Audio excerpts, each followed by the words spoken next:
안녕하세요. 저는 북미 스포츠 전문 매체에서 10년 넘게 축구를 취재해온 기자입니다. 오늘 여러분께 들려드릴 이야기는 2025년 10월에 일어난 정말 믿기 힘든 사건에 관한 겁니다. 그날 밤 저는 MLS 시상식장에 있었어요. 솔직히 말씀드리면 형식적인 행사라고 생각했습니다. 올해의 골 수상자는 누가 봐도 뻔했거든요. 리오넬 메시, 그 이름 하나면 충분했죠. 주변 기자들도 다들 메시의 인터뷰 질문을 준비하고 있었어요. 그런데 시상자가 봉투를 열고 이름을 부르는 순간 현장이 얼어붙었습니다. 손흥민. 저는 귀를 의심했어요. 주변을 둘러봤는데 모두가 같은 표정이었습니다. 믿을 수 없다는 얼굴, 당황한 얼굴, 심지어 화난 표정까지 보였죠. 누군가 제 옆에서 중얼거렸어요. 정말? 프리킥 하나로 메시를 이겼다고? 손흥민이 무대 위로 올라갔을 때 박수 소리는 예상보다 작았습니다. 어색한 침묵이 더 컸죠. 그는 담담한 표정으로 트로피를 받았어요. 과장된 세리머니도 감격의 눈물도 없었습니다. 그저 조용히 고개를 숙여 인사하고 짧게 감사 인사를 했죠. 저는 그 순간 이상한 느낌을 받았어요. 이건 단순한 수상이 아니라는 느낌이었습니다. 뭔가 북미 축구계의 공기가 바뀌는 순간 같았어요. 시상식이 끝나고 SNS는 순식간에 폭발했습니다. 이건 말이 안 된다. 투표 시스템에 문제가 있는 거 아니냐. 메시가 5명 제치고 넣은 골을 봤냐는 댓글들이 쏟아졌죠. 하지만 저는 달랐어요. 10년 넘게 이 바닥을 지켜본 기자로서 뭔가 더 큰 이야기가 숨어 있다는 걸 직감했습니다. 그래서 저는 그날 밤부터 파고들기 시작했어요. 그 한 골에 담긴 진짜 의미를 찾아서요. 손흥민의 팔로워는 1,500만 명, 메시는 5억 명입니다. 숫자로만 보면 말도 안 되는 결과였죠. 그런데 바로 그 지점에서 저는 의문을 품었어요. 과연 이건 정말 말도 안 되는 결과일까요? 아니면 우리가 뭔가를 놓치고 있는 걸까요? 다음 날 아침, 저는 그 골을 다시 봤습니다. 한 번이 아니라 10번, 20번을 돌려봤어요. 그리고 깨달았죠. 이건 우리가 생각하는 그런 종류의 골이 아니었다는 걸요. 이 골은 조용했지만 완벽했고 화려하지 않았지만 치명적이었습니다. 북미 축구 팬들은 혼란스러워했어요. 그들이 사랑하는 축구는 드라마틱하고 감정적인 스포츠였거든요. 메시의 골처럼 말이죠. 그런데 손흥민의 골은 달랐습니다. 너무 정확하고 너무 계산적이고 너무 조용했죠. 그날 밤 저는 잠을 이루지 못했어요. 머릿속에서 계속 그 장면이 재생됐습니다. 손흥민이 무대 위에서 트로피를 받던 모습, 어색한 박수 소리, 그리고 SNS를 가득 채운 논란들. 이 모든 게 하나의 큰 이야기로 연결되고 있다는 느낌이 들었어요. 저는 결심했습니다. 이 이야기를 제대로 파헤쳐 보기로요. 단순히 한 골의 가치를 넘어서 이 수상이 북미 축구에 어떤 의미인지 밝혀내기로 했죠. 그리고 그 과정에서 저는 믿을 수 없는 진실들을 발견하게 됩니다. 그날은 2025년 8월 23일이었어요. 댈러스의 원정 경기장. 날씨는 찌는 듯이 더웠습니다. 섭씨 35도가 넘는 열기 속에서 경기가 시작됐죠. 저는 기자석에 앉아 노트북을 켜놓고 있었어요. 솔직히 말하면 그날 경기에 큰 기대는 없었습니다. LAFC는 손흥민을 영입한 뒤 2경기를 치렀지만 골은 나오지 않았어요. 언론에서는 벌써 우려의 목소리가 나오기 시작했죠. 37살의 나이에 MLS 적응이 쉽지 않을 것, 토트넘 말년의 부진이 계속되는 거 아니냐는 분석들이었습니다. 전반 6분이었어요. LAFC가 페널티 박스 외곽에서 프리킥 기회를 얻었습니다. 저는 습관적으로 시계를 봤어요. 아직 경기 시작한 지 6분밖에 안 됐거든요. 보통 이런 초반 프리킥은 별 볼일 없는 경우가 많죠. 손흥민이 공 앞에 섰습니다. 주변 동료들이 모여들었지만 손흥민은 고개를 저으며 혼자 서겠다는 의사를 밝혔어요. 저는 그때 카메라를 그에게 고정시켰습니다. 뭔가 달랐거든요. 그의 눈빛이요. 그는 공을 내려다보며 한참을 서 있었어요. 10초쯤 됐을까요? 관중석에서 야유가 터져나오기 시작했습니다. 빨리 차! 누군가 소리쳤죠. 하지만 손흥민은 움직이지 않았어요. 마치 뭔가를 계산하는 것처럼 보였습니다. 그리고 드디어 움직였습니다. 스텝은 5걸음이었어요. 천천히 그러나 정확하게. 발등에 공이 맞는 순간 저는 그 소리를 지금도 기억합니다. 둔탁하면서도 깨끗한 타격음이었죠. 공은 지면에서 떠올랐어요. 처음엔 골키퍼가 잡을 수 있을 것처럼 보였습니다. 궤적이 그리 빠르지 않았거든요. 골키퍼도 여유 있게 움직이는 듯 했어요. 하지만 공이 페널티 박스를 지나면서 갑자기 각도가 꺾였습니다. 골키퍼의 표정이 변했어요. 당황한 거죠. 손을 뻗었지만 공은 이미 그의 손가락 끝을 스쳐 지나갔습니다. 골대 오른쪽 상단 구석, 정확히 골대와 크로스바가 만나는 지점에 공이 꽂혔어요. 골이었습니다. 관중석은 잠시 조용했어요. 뭔가 이상했거든요. 너무 조용한 골이었습니다. 화려한 슛도 아니었고 엄청난 파워가 있는 것도 아니었어요. 그냥 공이 들어갔을 뿐이었죠. 손흥민은 세리머니도 하지 않았습니다. 그저 동료들과 가볍게 하이파이브를 하고 돌아섰어요. 마치 연습 경기에서 골을 넣은 것처럼 담담했습니다. 저는 그 모습을 보며 이상하다고 느꼈어요. 경기가 끝나고 저는 다시 그 장면을 돌려봤습니다. 한 번, 두 번, 세 번. 볼수록 이상했어요. 이 골은 뭔가 다른 종류의 골이었습니다. 감각이나 직관으로 넣은 게 아니라 계산으로 넣은 골처럼 보였거든요. 동료 기자들과 이야기를 나눴어요. 대부분은 좋은 골이긴 한데 특별할 건 없지 않냐는 반응이었습니다. 프리킥 골은 흔하잖아. 메시도 이번 시즌에 3골이나 넣었는데 같은 말들이 오갔죠. 하지만 저는 동의할 수 없었어요. 이 골엔 뭔가 더 있었습니다. 표면적으로는 평범해 보이지만 그 안에 숨겨진 무언가가 있다는 느낌이 들었거든요. 그날 밤 호텔로 돌아와서 저는 데이터를 찾아봤습니다. 그 프리킥의 속도, 각도, 회전수. 그리고 깨달았죠. 이 골은 그저 그런 프리킥이 아니었다는 걸요. 이건 완벽하게 설계된 골이었습니다. 바람의 방향은 초속 3m로 왼쪽에서 불고 있었어요. 잔디는 경기 전날 깎아서 밀도가 높았죠. 기온은 섭씨 35도, 습도는 60%. 이 모든 조건들이 그 순간 손흥민의 머릿속에서 계산됐던 겁니다. 저는 전율을 느꼈어요. 이건 단순한 축구 선수의 골이 아니었습니다. 이건 과학자가 실험실에서 만들어낸 완벽한 결과물 같았어요. 그리고 그 순간 저는 알았습니다. 이 골이 왜 올해의 골로 선정됐는지를요. 시상식이 끝나고 20분쯤 지났을까요? 제 휴대폰이 미친 듯이 울리기 시작했어요. 문자 메시지, 카카오톡, 이메일이 동시에 쏟아졌습니다. 모두 같은 내용이었죠. 이거 말이 되냐? MLS 투표 시스템 망했다. 손흥민이 메시를 이겼다고? 저는 로비로 나가서 주변을 둘러봤어요. 기자들끼리 모여서 열띤 논쟁을 벌이고 있었습니다. 한 미국 기자가 목소리를 높이며 말했죠. 팬 투표라면서요?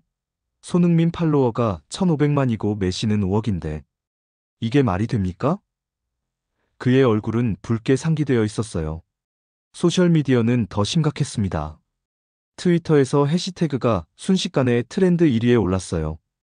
댓글들을 읽다 보니 정말 다양한 반응들이 쏟아지고 있었습니다. 메시가 5명을 제치고 넣은 골을 봤어? 그게 예술이지. 프리킥 하나가 뭐가 대단해? 아시아 시장 노린 거 아니야? 손흥민 기용하면 한국에서 시청률 올라가니까. 솔직히 손흥민 골은 기억도 안 나는데 메시 골은 10번도 더 봤어. 물론 반대 의견도 있었어요. 소수였지만 날카로운 분석을 내놓는 사람들도 있었습니다. 기술적 완성도로 따지면 손흥민 골이 더 높아요. 메시 골은 화려하지만 수비 실수도 있었거든요. 프리킬 성공률 데이터 보면 손흥민이 압도적이에요. 이건 운이 아니라 실력입니다. 사람들이 화려함에만 집중하는데 축구는 결과의 스포츠예요. 골은 골이죠. 저는 기자실로 돌아와서 투표 방식을 자세히 조사했어요. MLS 올해의 골은 3단계로 선정됩니다. 1차는 팬 투표, 2차는 전문가 패널 심사, 3차는 기술위원회 평가죠. 각각 30%, 40%, 30%의 가중치를 갖고 있었습니다. 데이터를 뜯어보니 흥미로운 사실이 드러났어요. 팬 투표에서는 당연히 메시가 압도적이었습니다. 68% 대 22%. 하지만 전문가 패널에서는 손흥민이 75%를 받았어요. 기술위원회는 더 극단적이었습니다. 82%가 손흥민에게 갔죠. 왜 이런 격차가 생겼을까요? 저는 전문가 패널 중 한 명에게 연락을 취했습니다. 전 미국 대표팀 코치였던 분이었어요. 그는 조심스럽게 말문을 열었습니다. 메시의 골은 아름다워요. 부정할 수 없죠. 하지만 손흥민의 골은 다른 차원이었습니다. 환경 변수를 모두 계산한 완벽한 실행이었거든요. 바람, 잔디, 온도, 습도까지 고려한 슛이에요. 이건 천재성이 아니라 과학입니다. 저는 그의 말을 듣고 고개를 끄덕였어요. 하지만 대중은 달랐습니다. 그들은 과학보다 예술을 원했거든요. 축구는 감정의 스포츠라고 믿는 사람들에게 손흥민의 골은 너무 차갑게 느껴졌던 거죠. 논란은 사흘간 계속됐어요. ESPN에서는 특집 방송을 내보냈고 유명 해설자들이 토론에 나섰습니다. 한쪽은 이건 팬들에 대한 배신이다라고 주장했고 다른 쪽은 축구의 진화를 받아들여야 한다고 반박했죠. 흥미로운 건 세대 차이였어요. 40대 이상 팬들은 대부분 메시를 지지했습니다. 하지만 20대 팬들은 의외로 손흥민을 지지하는 비율이 높았어요. 데이터가 말해주잖아요. 감정보다 팩트가 중요하죠. 같은 댓글들이었습니다. 저는 한국 커뮤니티의 반응도 찾아봤어요. 놀랍게도 한국 팬들조차 의견이 갈렸습니다. 손흥민이 이긴 건 당연하다는 의견과 메시 골이 더 멋있는 건 사실이다는 의견이 팽팽했죠. 나흘째 되는 날 손흥민이 입을 열었습니다. 짧은 인터뷰였어요. 영광입니다. 하지만 메시 선수의 골도 정말 훌륭했어요. 저는 그저 제 역할을 했을 뿐입니다. 그의 담담한 태도는 오히려 논란을 더 키웠습니다. 어떤 사람들은 겸손하다고 칭찬했고 어떤 사람들은 자신감이 없어 보인다고 비판했죠. 저는 그 모든 걸 지켜보며 깨달았어요. 이 논란은 단순히 골 하나의 우열을 가리는 게 아니었습니다. 이건 축구를 바라보는 두 가지 시선의 충돌이었어요. 예술로서의 축구와 과학으로서의 축구, 감정과 데이터, 전통과 혁신, 그리고 그 충돌의 한가운데 손흥민이 서 있었습니다. 조용하지만 확고하게 새로운 시대의 문을 열고 있었던 거죠. 사실 저는 그 논란 속에서 뭔가 중요한 걸 놓치고 있다는 느낌을 받았어요. 모두가 메시와의 비교에만 집중하는 동안 정작 손흥민이 만든 진짜 역사는 묻혀 있었거든요. 저는 늦은 밤 사무실에 혼자 남아서 자료를 뒤지기 시작했습니다. MLS 역대 올해의 골 수상자 명단, 프리미어리그 올해의 골 수상자 명단, 그리고 손흥민의 커리어 기록들. 스프레드시트를 만들어서 데이터를 정리하다가 저는 숨이 멎는 순간을 맞이했어요. 손흥민은 2019년에 프리미어리그 올해의 골을 받았습니다. 벌리전에서 넣은 그 유명한 골이죠. 그리고 2025년 MLS에서도 같은 상을 받았어요. 이건 단순한 이중 수상이 아니었습니다. 전 세계 축구 역사를 통틀어 이 두 리그에서 모두 올해의 골을 받은 선수는 단 한 명도 없었거든요. 저는 황급히 확인 작업에 들어갔어요. 혹시 제가 놓친 선수가 있을까 봐서요. 호날두, 질라탄, 비아, 피를로, 제라드. MLS로 건너간 유럽의 레전드들을 모두 찾아봤습니다. 놀랍게도 아무도 이걸 해내지 못했어요. 호날두는 프리미어리그에서 올해의 골을 받지 못했습니다. 질라탄은 MLS에서 화려한 골들을 많이 넣었지만 올해의 골 수상은 한 번뿐이었죠. 비아와 카카는 MLS에서 수상했지만 유럽 리그에서는 받지 못했어요. 그러니까 손흥민이 정말로 최초였던 겁니다. 더 파고들수록 이 기록의 무게가 느껴졌어요. 프리미어리그는 세계에서 가장 경쟁이 치열한 리그입니다. 거기서 올해의 골을 받는다는 건 그의 전 세계 최고의 골을 넣었다는 의미죠. MLS는 북미 대륙에서 가장 성장하는 리그예요. 완전히 다른 환경, 다른 스타일, 다른 문화를 가진 두 리그에서 최고의 순간을 만들어낸 겁니다. 저는 더 깊이 들어갔어요. 아시아 선수로서는 어떨까? 데이터베이스를 뒤지고 또 뒤졌습니다. 박지성, 기성용, 이영표, 그리고 일본의 가가와, 나카무라. 아시아를 대표하는 선수들의 기록을 모두 찾아봤죠. 결과는 명확했습니다. 아시아 국적 선수 중에서 유럽 빅리그와 MLS 양쪽에서 올해의 골을 받은 사람은 손흥민이 유일했어요. 이건 단순히 개인의 성취가 아니었습니다. 아시아 축구 전체의 역사를 다시 쓴 순간이었던 거죠. 저는 2019년 벌리전 골을 다시 찾아봤어요. 6명을 제치고 넣은 그 환상적인 골. 당시 전 세계가 열광했던 순간이었습니다. 그리고 2025년 댈러스전 프리킥. 완전히 다른 스타일이지만 둘 다 완벽했어요. 흥미로운 건 이 두 골의 차이였습니다. 2019년 골은 순수한 드리블 돌파였어요. 본능과 감각으로 만들어낸 예술작품이었죠. 하지만 2025년 골은 계산과 분석의 산물이었습니다. 같은 선수가 6년 사이에 완전히 다른 방식으로 진화한 거예요. 저는 축구 역사학자 한 분께 연락을 드렸습니다. 70대 중반의 노 교수님이셨어요. 그분은 제 설명을 듣고 한참을 침묵하시더니 이렇게 말씀하셨습니다. 이건 리그 정체성의 확장이에요. 손흥민은 유럽식 축구와 미국식 축구를 모두 정복한 겁니다. 이건 단순한 적응력이 아니라 축구라는 스포츠 자체에 대한 깊은 이해를 보여주는 거죠. 저는 그 말의 무게를 천천히 씹어 삼켰어요. 프리미어리그는 속도와 피지컬의 리그입니다. MLS는 전술적 다양성과 환경 변수가 큰 리그죠. 손흥민은 이 둘을 모두 마스터한 거예요. 마치 두 개의 완전히 다른 언어를 원어민 수준으로 구사하는 것처럼요. 그리고 저는 또 하나의 사실을 발견했습니다. 손흥민이 이 기록을 세운 나이가 37이라는 점이었어요. 대부분의 선수들은 이 나이면 은퇴를 고민하거나 이미 기량이 떨어진 상태입니다. 하지만 그는 새로운 리그에서, 새로운 환경에서 전례 없는 기록을 만들어냈어요. 저는 깨달았습니다. 이 수상이 논란이 된 이유를 이제야 이해하게 됐어요. 사람들은 손흥민의 골이 메시보다 못하다고 생각했지만 사실 이건 비교 자체가 불가능한 영역이었던 겁니다. 메시는 한순간에 천재성을 보여줬고 손흥민은 10년 이상 축적된 진화의 결과물을 보여준 거였으니까요. 그날 밤 저는 기사를 쓰기 시작했어요. 제목은 간단했습니다. 전례 없는 기록, 손흥민이 만든 새로운 역사. 하지만 쓰면 쓸수록 이 이야기는 단순한 기록 소개가 아니라는 걸 알게 됐어요. 이건 축구의 진화에 관한 이야기였고 한계를 넘어선 도전에 관한 이야기였습니다. 저는 다음 날 아침 일찍 토트넘 아카이브 영상들을 찾기 시작했어요. 손흥민의 10년을 되짚어보고 싶었거든요.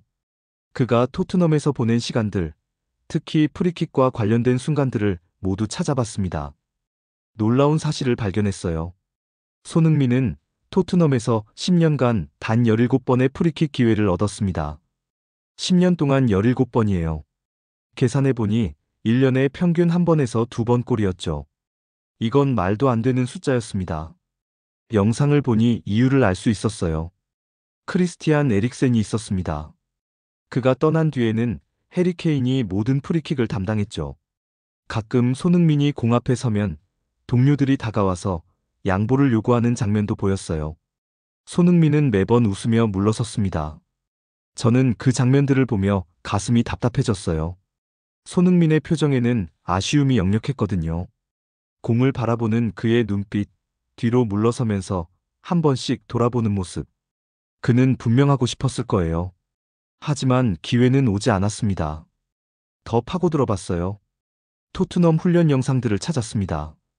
공식 채널에 올라온 것부터 팬들이 찍은 비공식 영상까지. 그리고 발견했죠. 훈련장에서 손흥민은 항상 프리킥 연습을 했어요. 다른 선수들이 모두 떠난 뒤에도 혼자 남아서 공을 찼습니다. 한 영상이 특히 인상적이었어요. 2022년 겨울 훈련 영상이었는데 눈이 내리는 날이었습니다. 다른 선수들은 모두 실내로 들어갔지만 손흥민만 홀로 남아 있었어요. 그는 페널티 박스 외곽에 공을 놓고 한 발 한 발 찼습니다. 10번, 20번, 30번. 골대 구석에 정확히 꽂히는 슛들이었죠.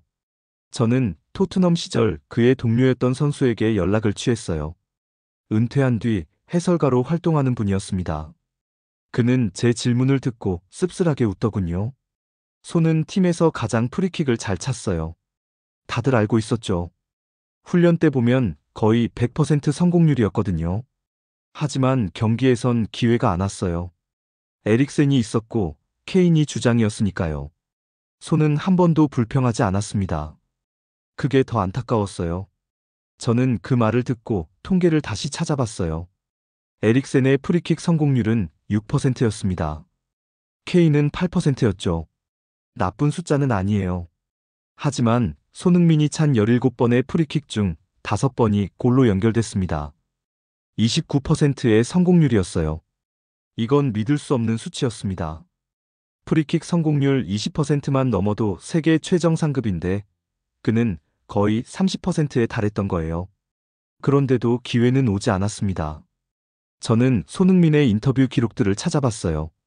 2018년부터 2024년까지 그가 프리킥에 대해 언급한 적이 있는지 찾아봤습니다.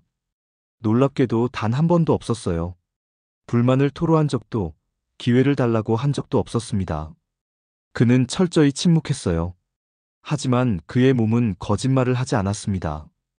매일 훈련장에 남아서 연습했고 기회가 올 때를 준비했죠. 10년 동안요. 10년이라는 시간이 얼마나 긴지 아시나요? 3650일입니다. 그 모든 날들 동안 그는 준비했어요. 그리고 MLS로 왔습니다. 새로운 리그, 새로운 팀, 새로운 기회. LAFC는 그에게 물었어요.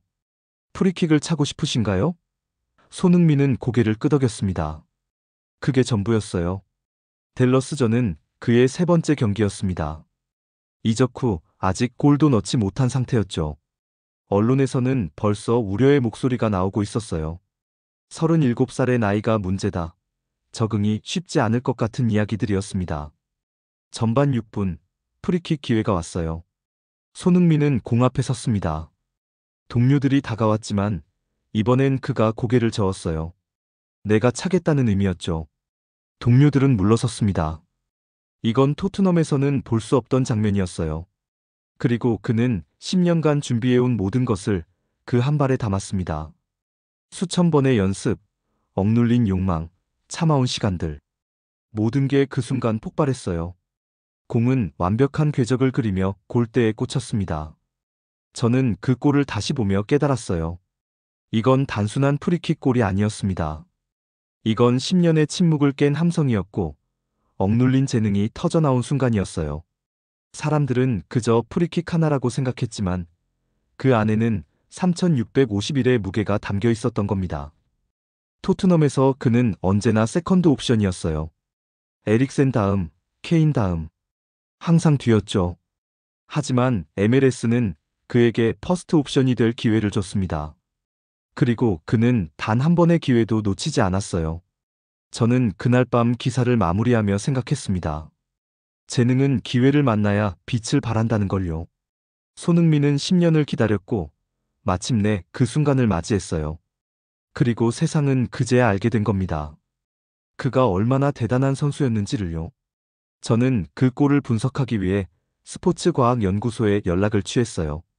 캘리포니아에 있는 곳이었는데 NBA와 NFL 선수들의 동작을 분석하는 전문기관이었습니다. 그들은 최근 축구 분야로도 영역을 확장하고 있었죠. 연구팀 리더인 박사님과 화상 통화를 했어요. 그는 이미 손흥민의 골을 10여 차례 분석했다고 말했습니다. 이건 정말 흥미로운 케이스예요. 그의 목소리에는 흥분이 섞여 있었어요. 박사님은 화면을 공유하며 설명하기 시작했습니다. 먼저 환경 변수를 볼까요? 당일 댈러스의 기온은 섭씨 35도였어요. 습도는 63%. 바람은 초속 3.2m로 서쪽에서 동쪽으로 불고 있었습니다. 화면에는 경기장의 바람 방향이 화살표로 표시돼 있었어요. 저는 고개를 끄덕이며 들었습니다. 그런데 이게 왜 중요한가요? 박사님이 웃으며 대답했어요. 모든 게 중요합니다. 공기 밀도는 온도와 습도에 영향을 받거든요. 섭씨 35도에서 공기 저항은 섭씨 20도일 때보다 약 5% 낮아요. 손흥민은 이걸 계산에 넣었을 겁니다. 그는 다음 화면으로 넘어갔어요. 잔디의 단면이 확대되어 보였습니다. 경기 전날 잔디를 깎았어요. 길이는 약 25mm. 이건 잔디 밀도가 높다는 의미죠. 공이 지면과 접촉할 때 에너지 손실이 적어집니다. 저는 점점 빠져들었어요. 그럼 손흥민은 이 모든 걸 고려했다는 건가요? 박사님은 진지하게 고개를 끄덕였습니다. 슛을 차기 전 12초 동안 그는 가만히 서 있었어요. 그 시간 동안 뭘 했을까요? 바람의 방향을 느꼈을 겁니다. 피부로요. 그리고 잔디 상태를 확인했죠. 발로 2번 밟아봤거든요. 영상이 재생됐어요.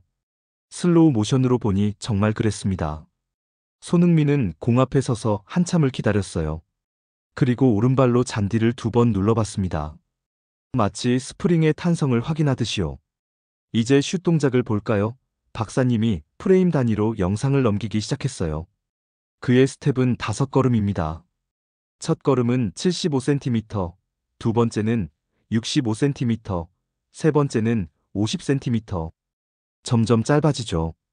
이건 가속을 최적화하는 패턴이에요. 저는 숨을 죽이고 들었습니다.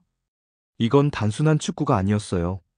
완벽하게 계산된 물리학이었습니다. 임팩트 순간을 보세요. 박사님이 화면을 정지시켰어요. 손흥민의 발등이 공에 닿는 순간이었습니다. 접촉 시간은 0.012초. 그 짧은 순간에 그는 공에 시속 98km의 속도를 부여했어요. 회전수는 분당 720회전입니다. 저는 계산기를 꺼냈어요. 그게 정확히 어느 정도인가요? 박사님이 설명했습니다. 일반적인 프리킥보다 속도는 15% 느립니다. 하지만 회전수는 30% 더 높아요. 이게 핵심이에요. 그는 파워보다 정확도를 선택한 겁니다. 화면이 공의 궤적을 보여줬어요. 처음엔 거의 직선처럼 보였습니다. 하지만 페널티 박스를 지나면서 갑자기 각도가 꺾였어요. 마치 공이 살아있는 것처럼 움직였죠. 이게 마그누스 효과입니다. 박사님이 설명했어요. 회전하는 공 주변의 공기 흐름 차이로 생기는 현상이죠. 손흥민은 정확히 이 지점에서 공이 꺾이도록 계산했어요. 골키퍼가 반응할 수 없는 타이밍이었습니다. 저는 골키퍼의 움직임을 다시 봤어요. 그는 처음엔 여유 있게 움직였습니다. 공의 궤적을 읽은 것처럼 보였죠. 하지만 공이 꺾이는 순간 그의 표정이 변했어요. 당황한 거였습니다. 몸을 던졌지만 이미 늦었어요. 박사님이 또 다른 데이터를 보여줬습니다. 공이 골대에 닿은 위치를 보세요. 골대 상단에서 8cm, 오른쪽에서 12cm. 이건 골키퍼가 절대 막을 수 없는 영역이에요. 우리는 이걸 데드존이라고 부릅니다. 저는 감탄했어요. 그럼 이건 우연이 아니라는 거네요? 박사님이 고개를 저었습니다. 우연이 아닙니다. 이건 완벽한 계획의 실행이에요. 환경 변수 분석, 최적의 임팩트 포인트 계산, 마그누스 효과 활용, 데드존 공략. 모든 게 의도된 거였습니다. 그는 마지막 슬라이드를 보여줬어요. 손흥민의 프리킥과 다른 선수들의 프리킥을 비교한 그래프였습니다. 메시, 호날두, 베컴의 프리킥과 비교해봤어요. 손흥민의 슛은 가장 느렸지만 정확도는 가장 높았습니다. 오차 범위가 3cm 이하예요. 이건 기계 수준입니다. 저는 그 말에 전율을 느꼈어요. 기계 수준이라는 표현이 딱 맞았습니다. 손흥민은 자신의 몸을 정밀 기계처럼 통제했던 거예요. 통화를 끝내고 저는 한참을 멍하니 앉아 있었습니다. 사람들은 이 골이 평범하다고 생각했어요. 화려하지 않다고, 감동이 없다고 말했죠. 하지만 그들은 몰랐던 겁니다. 이 골 안에 얼마나 정교한 과학이 숨어 있는지를요. 저는 깨달았어요. 축구는 예술이기도 하지만 과학이기도 하다는 걸요. 메시의 골이 예술이라면 손흥민의 골은 과학이었습니다. 둘 다 아름다웠어요. 단지 다른 종류의 아름다움이었을 뿐이죠.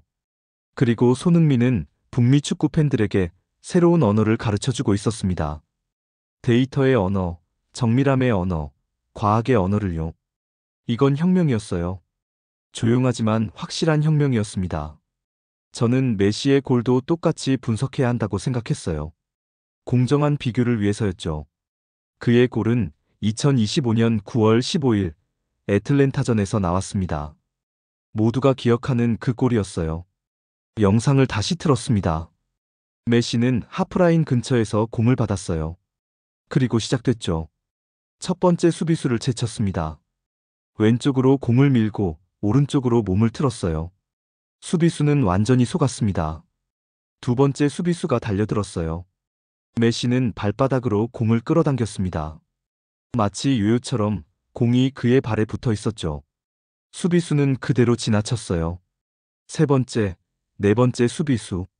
메시는 멈추지 않았습니다. 좁은 공간을 비집고 들어갔어요. 다섯 번째 수비수까지 제쳤을 때 관중석은 이미 일어서 있었습니다. 그리고 슛. 골키퍼 다리 사이로 공이 굴러 들어갔어요. 골이었습니다. 경기장이 폭발했죠. 8만 명의 관중이 동시에 환호했습니다. 저는 이 골을 10번도 넘게 봤어요. 볼 때마다 감탄이 나왔습니다. 이건 진짜 마법 같았거든요. 어떻게 인간이 저렇게 움직일 수 있는지 이해가 안 됐어요. 하지만 냉정하게 분석해야 했습니다. 저는 스포츠과학연구소에 다시 연락했어요. 같은 박사님이었습니다. 메시의 골도 분석해 주실 수 있나요? 박사님은 이미 준비가 되어 있었어요. 예상하셨네요. 이미 분석했습니다. 그가 화면을 공유했습니다. 메시의 드리블 속도는 평균 시속 23km였어요. 방향 전환은 총 8번. 각 전환 시 신체 무게 중심 이동 시간은 0.2초에서 0.3초 사이였습니다. 저는 메모했어요. 그게 빠른 건가요? 박사님이 고개를 끄덕였습니다. 인간이 낼 수 있는 거의 최고 수준이에요. 그런데 흥미로운 건 따로 있습니다. 그가 화면을 확대했어요. 세 번째 수비수를 제칠 때를 보세요. 수비수가 발을 뻗었지만 공을 건드리지 못했어요. 거리는 5cm였습니다. 만약 수비수가 조금만 더 빨리 반응했다면 공을 뺏을 수 있었죠. 저는 눈을 크게 떴어요. 그럼 운이 좋았다는 건가요? 박사님이 조심스럽게 대답했습니다. 운이라기보다는 수비 실수가 있었다고 봐야죠. 네 번째 수비수도 마찬가지예요. 포지셔닝이 잘못됐어요. 조금만 더 중앙으로 섰다면 메시를 막을 수 있었습니다. 저는 영상을 다시 돌려봤어요. 정말 그랬습니다. 수비수들의 움직임이 조금씩 어긋나 있었어요. 타이밍도 맞지 않았죠. 물론 메시의 드리블이 워낙 뛰어났지만 완벽한 수비였다면 막힐 수도 있었던 골이었습니다. 박사님이 계속 설명했어요. 마지막 슛도 봅시다. 골키퍼 다리 사이로 들어갔죠. 이건 사실 가장 위험한 선택이에요. 골키퍼가 다리를 오므리기만 해도 막을 수 있거든요. 화면에서 골키퍼의 동작이 슬로우 모션으로 재생됐습니다. 그는 다리를 벌린 채로 있었어요. 0.5초 뒤에야 다리를 오므렸지만 이미 늦었습니다. 골키퍼의 판단 미스가 있었어요. 박사님이 말했습니다. 일반적으로는 다리를 먼저 오므려야 하는데 그는 손을 먼저 움직였습니다. 이게 결정적이었죠. 저는 복잡한 심경이 됐어요. 메시의 골이 덜 훌륭하다는 게 아니었습니다. 여전히 환상적인 골이었어요. 하지만 객관적으로 분석하면 수비와 골키퍼의 실수가 겹쳐서 만들어진 측면도 있었던 거죠. 반면 손흥민의 골은 달랐습니다. 수비수도 없었고 골키퍼도 완벽하게 준비되어 있었어요. 그런데도 막을 수가 없었습니다. 왜냐하면 공이 들어간 위치가 데드존이었거든요. 아무리 완벽한 골키퍼라도 막을 수 없는 영역이었던 겁니다. 저는 두 골을 나란히 놓고 비교했어요. 메시의 골은 한편의 영화 같았습니다. 기승전결이 있었고 드라마가 있었죠. 보는 사람들을 흥분시켰어요. 감정을 자극했습니다. 손흥민의 골은 설계도 같았어요. 치밀하게 계획되고 완벽하게 실행된 결과물이었습니다. 감정보다는 이성에 호소했죠. 흥분보다는 감탄을 불러일으켰어요. 팬들이 메시의 골을 선호한 이유를 이해할 수 있었습니다. 사람들은 감정을 원하거든요. 드라마를, 이야기를 원하죠. 메시의 골은 그걸 완벽하게 제공했어요. 하지만 전문가들이 손흥민의 골을 선택한 이유도 이해됐습니다. 그들은 완성도를 봤어요. 오차 범위를, 확률을, 재현 가능성을 따졌던 겁니다. 그 기준으로 보면 손흥민의 골이 더 뛰어났던 거죠. 저는 깨달았어요. 이 두 골을 비교하는 건 사과와 오렌지를 비교하는 것과 같다는 걸요. 둘 다 과일이지만 완전히 다른 종류죠. 메시의 골은 개인기의 극치였고 손흥민의 골은 전술의 완성이었습니다. 어떤 팬이 제게 물었어요. 결국 어느 쪽이 더 나은 골인가요? 저는 한참을 고민했습니다. 그리고 이렇게 답했죠. 두 골 모두 완벽합니다. 단지 다른 방식으로 완벽할 뿐이에요. 메시는 불가능해 보이는 걸 가능하게 만들었고 손흥민은 가능한 것을 완벽하게 만들었습니다. 둘 다 위대한 골이죠. 하지만 속으로는 생각했어요. 손흥민의 골이 왜 더 특별한지를요? 메시의 골은 메시만 넣을 수 있는 골이었습니다. 그의 천재성이 만든 유일무이한 순간이었죠. 반면 손흥민의 골은 다른 의미를 가졌어요. 이건 누구나 배울 수 있는 방법론이었습니다. 물론 손흥민만큼 완벽하게 실행하기는 어렵겠지만 적어도 접근법은 배울 수 있었어요. 과학은 그런 거니까요. 재현 가능하고 전수 가능한 지식이죠. 메시는 한 시대를 풍미했습니다. 하지만 손흥민은 새로운 시대를 열고 있었어요. 데이터와 과학으로 무장한 축구의 시대를요. 그리고 그 변화의 중심에 그가 서 있었습니다. 저는 북미에서 15년째 축구를 취재하고 있어요.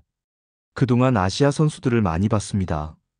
박지성이 맨유에서 뛸 때도 취재했고 일본 선수들이 분데스리가에서 활약하는 것도 지켜봤죠. 그런데 손흥민은 달랐어요. 완전히 다른 차원이었습니다. 수상 일주일 뒤 저는 LA에 있는 한 스포츠바에 갔어요. 평소에 자주 가는 곳이었는데 그날은 분위기가 이상했습니다.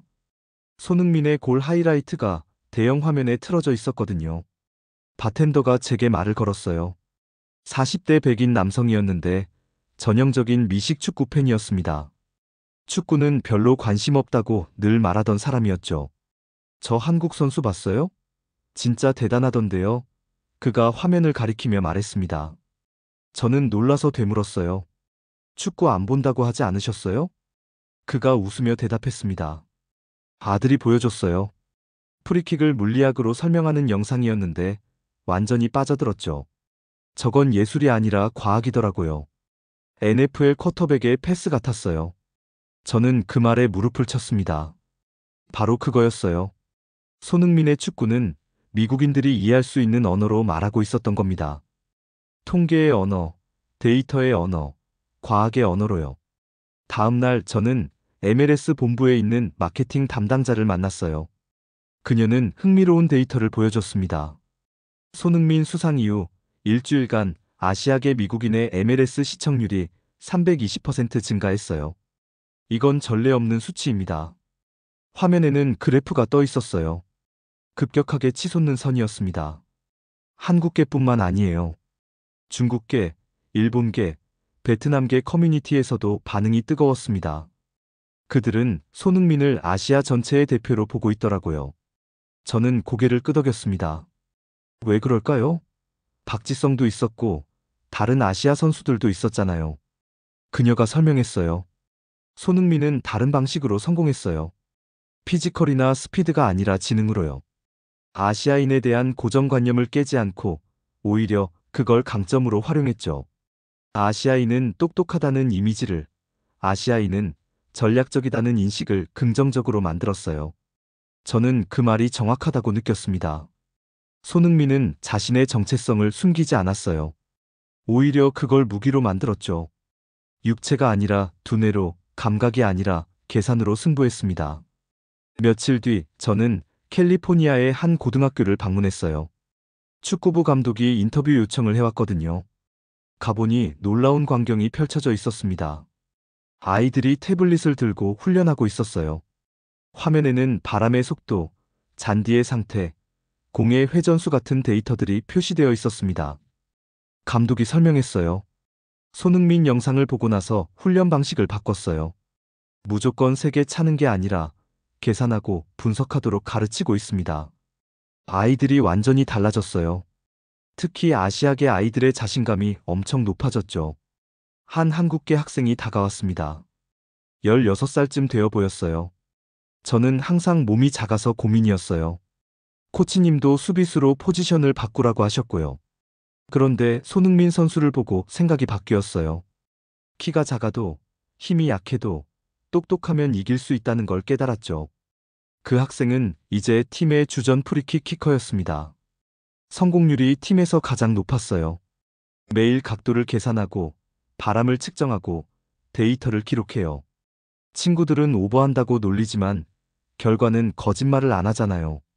저는 그 모습을 보며 가슴이 뭉클했습니다. 손흥민은 단순히 골을 넣은 게 아니었어요. 수많은 아이들에게 새로운 가능성을 보여준 거였습니다. 일주일 뒤 저는 뉴욕의 한 대학 세미나에 참석했어요. 주제는 스포츠에서의 다양성이었습니다. 한 사회학 교수가 발표를 했는데 손흥민 이야기가 나왔어요. 손흥민 현상은 단순한 스포츠 이슈가 아닙니다.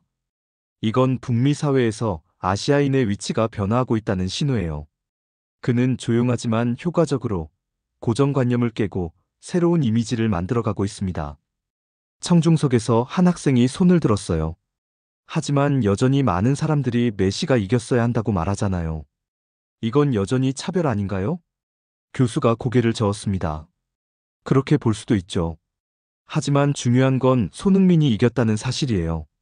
10년 전이었다면 불가능했을 결과입니다. 시스템이 변하고 있어요.